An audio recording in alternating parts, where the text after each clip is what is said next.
Tara mga katropa, eto tanghalian na nga. Ang dating 4, ngayon naging 5 na. Nakakatuwa talaga. Ito naman si Boy Kalbo. Napakalapit ng husto sa camera, hindi niya alam. Natanaw na tanaw siya. Eto, ulam na nga namin pansit. Sahog dilata, pero okay na. Napakasarap din pala, talo-talo na to. At bukod doon, may nadagdag pang isa sa aming tropa.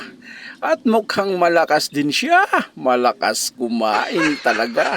At syempre, puputulin natin sandali para ilabas ang audio. Kumain tayo ng tahimik at mataingting.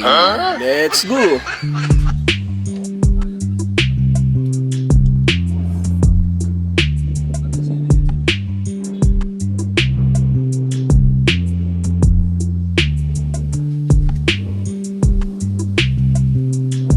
Hoy, Boy Kalbo. Naka-close up ka pa sa camera. Kitang-kita ang laki ng subo mo. Talaga naman no, patay Malaysia. Kunwari hindi na mamansin siya. Pero ang totoo, palapit na.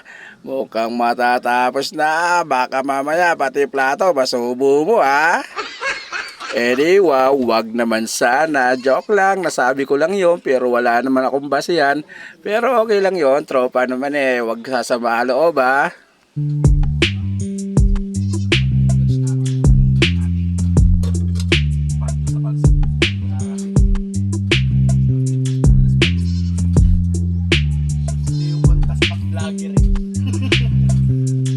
At eto na nga si Boy Crispy, hindi ko na malayan, nagda-diet ako pero naparami na ang kain ko.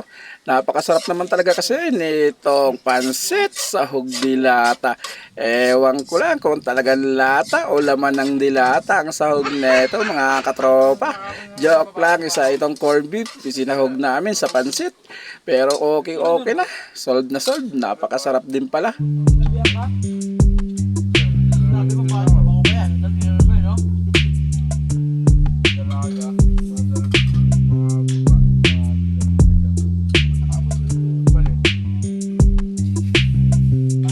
Itong dalawa naman, walang hinga-hinga, tira ng tira, habang marami pang nasa lamesa. Kala mo, mauubos nila. Sige iho, marami pa, banat ng banat. At syempre, maglalambing ako sa mga viewers natin dyan.